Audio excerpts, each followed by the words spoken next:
तो रेकॉर्ड आम्हाला द्यायचा इल्लीगल कन्स्ट्रक्शनच्या संदर्भातला प्रत्येक भागातील ठाणे महानगरपालिकेला म्हणजे ही दिशाभूल चालू आहे की 15 बांधकामांवरती कारवाई केली की गप्प बसतील ही दिशाभूल चालू आहे। आणि त्यामुळे 2015 पासून जेवढे अधिकारी सरकारी अधिकारी मग त्याच्यामध्ये शहर विकास विभागाचे कार्यकारी का रमेश इनामदार शहर विकास विभागाचा कार्यकारी अभियंता त्याच्याला अरेस्ट केले, तर शहर विकास विभागाचे अधिकारी बांधकाम खात्याचे कार्यकारी अभियंता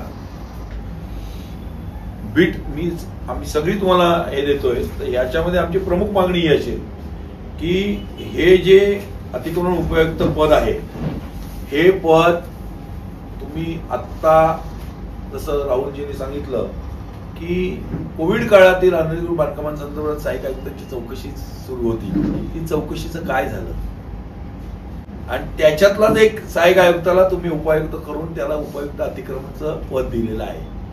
ही नामुष्की महानगरपालिकेवर का आली आणि कोणामुळे आली, कोणाच्या राजकीय दबावामुळे आली? येऊरमध्ये जवळजवळ शहर विकास विभागाने मंजूर केलेले 29 बांधकामं शहर विकास विभागाने कशी काय उभी राहू शकतात? हायकोर्टाने क्लिअर कट म्हटलंय ग्रीन झोन मध्ये बांधकामं उभी करू शकत नाही आणि ग्रीन झोन मध्ये जर असेल तर संजय नॅशनल पार्क मध्ये तर शहर विकास विभागाच्या या अधिकाऱ्यांना अटक झाली पाहिजे।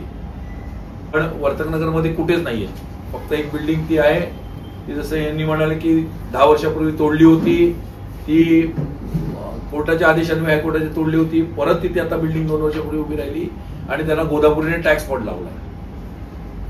गोदापुरीने टॅक्स लावला, जिथे हायकोर्टाने इमारत तोडली ती इमारत उभी राहून हायकोर्टाचा अवमान केलाय।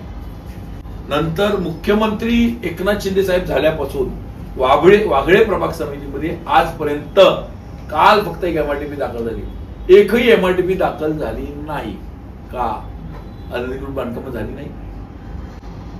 आम्ही तुम्हाला पुरावे देतो अनधिकृत बांधकामं झाली आहेत। लोकमान्य नगर सावरकर मध्ये 10 पेक्षा अधिक बांधकामं, माजिवडा मानपाडा प्रभाग समितीमध्ये 30 पेक्षा अधिक बांधकामे सुरू आहेत। कळवा खारेगावमध्ये 50 पेक्षा अधिक इमारती शासकीय जमिनीवर उभारण्यात आलेल्या सद्यस्थितीत कळवा खारेगावमध्ये जवळजवळ 14 ते 15 इमारतींचं हे चालू आहे।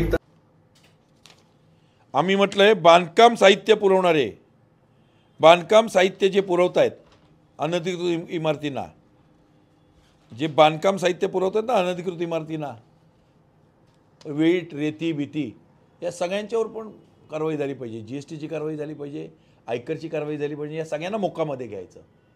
हे आमच्या आजच्या याच्यातले प्रमुख मुद्दे आहेत, मागणी आहे आमची।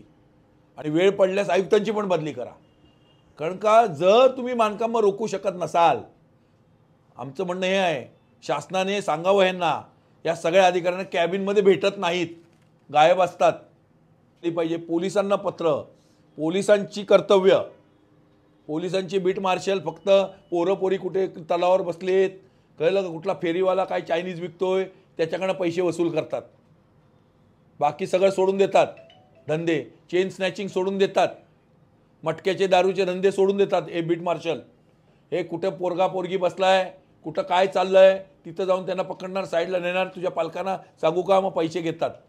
हे बीट मार्शलचं हे काम नव्हे। हे बीट अधिकारी सुद्धा ठाणे महानगरपालिकेतले यांचं काम आहे, यांना कर्तव्य दिलंय 2 MMC ऍक्ट 1949 मध्ये की यांनी कशी निर्बंध घालावे किंवा रिपोर्टिंग करावं।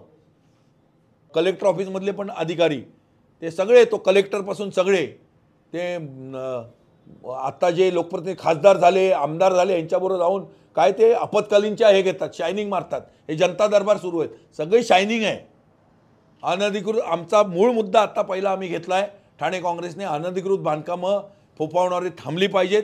जनतेला सुटकेचा श्वास, मग वाहतूक कोंडी असेल, घनकचरा असेल, त्यांना विद्युत पुरवठा असेल, त्यांना नागरी सुविधांचा पुरवठा असेल, हा ताण सामान्य टॅक्सपेयरवर होतो। एक संजय केळकर सोडले तर कुठलाच आमदार ह्याच्यावरती ठोस भूमिका घेत नाही। इकडे दिवा कोणाच्या अंडर येतो, खासदार कोण आहेत, मुख्यमंत्र्यांचे चिरंजीव, ते का बोलत नाहीत? त्यांनी बोललं पाहिजे, अनधिकृत बांधकामं थांबवली पाहिजेत। का थांबवू शकत नाही? ते तो सचिन बोरसे सारख्याला इकडे घेऊन येतात शासनाकडून, तो 1 नंबर करप्ट। आता ते बसलेत पाठोळे बिटोळे, तो तायडे बिडे, मनीष जोशी पण करप्ट, ते गोदापुरे होते, सगळे करप्ट अधिकारी इथे बसवलेत। ते चूज अँड पिक प्रमाणे लोकांवर कारवाया करतात।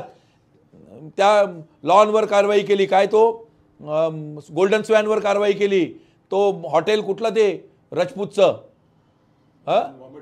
बॉम्बे डकवर कारवाई केली का?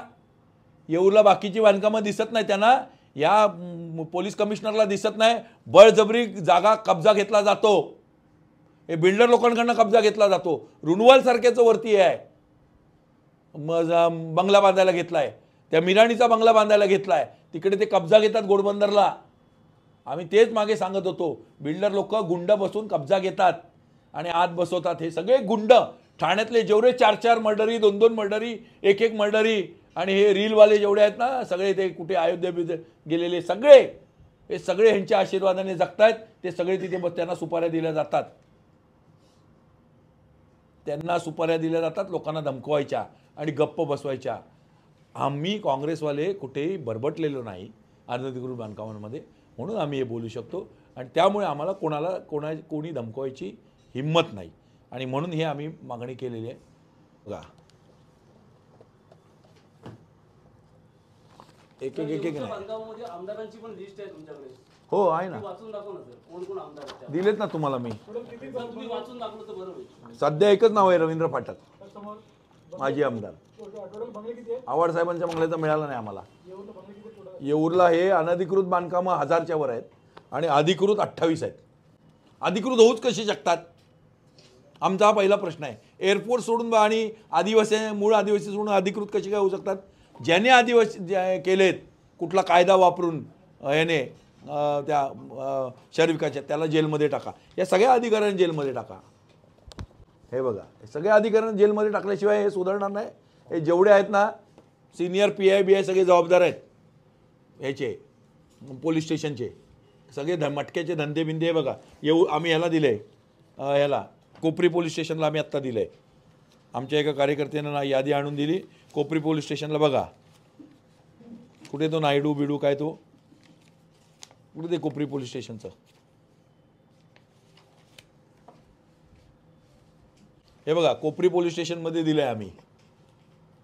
आणि माननीय आयुक्तांना आमच्या एका कार्यकर्त्यानं आणून दिली. त्याच्यात नावं बघा, धनराज लॉज, हरतीज कॉर्नर, रेड रोज बार समोर, गुरुकृपा लॉज इलिगल आहेत, ऑनलाईन लॉटरी, बापू वडापाव समोर, जगदाळेवाडी, फटाका market, Shiv society, Vaishnavi hospital समोर, जुना टेलिफोन एक्सचेंजच्या बाजूला, कपडा मार्केट हे ऑनलाईन लॉटरीचे, कपडा मार्केट रेल्वे चाळ, नंतर मटका भाजी मार्केटला, कैलास स्ट्रीटच्या बाजूला, जितू जिमखान्याच्या बाजूला, मालक बाबू नाडार. असे विविध अनैतिक सगळीकडे मटक्याचे धंदे आहेत. तिकडं एक मटक्याचा धंदा आहे कळव्याला, तो जग्गू तांडेल म्हणून गुंड होता, ज्याला त्या पोरांनी मारला, मर्डर केली त्यांच्याच गँगमधल्या. तर त्याचा भावाचा मटक्याचा धंदा आहे मोठा. तिकडं माजिवडा मानपाडा प्रभाग समितीमध्ये तर पोलीस उपायुक्तांच्या भावाचे हे होते हुक्का पार्लर, आता बंद आहेत सध्या.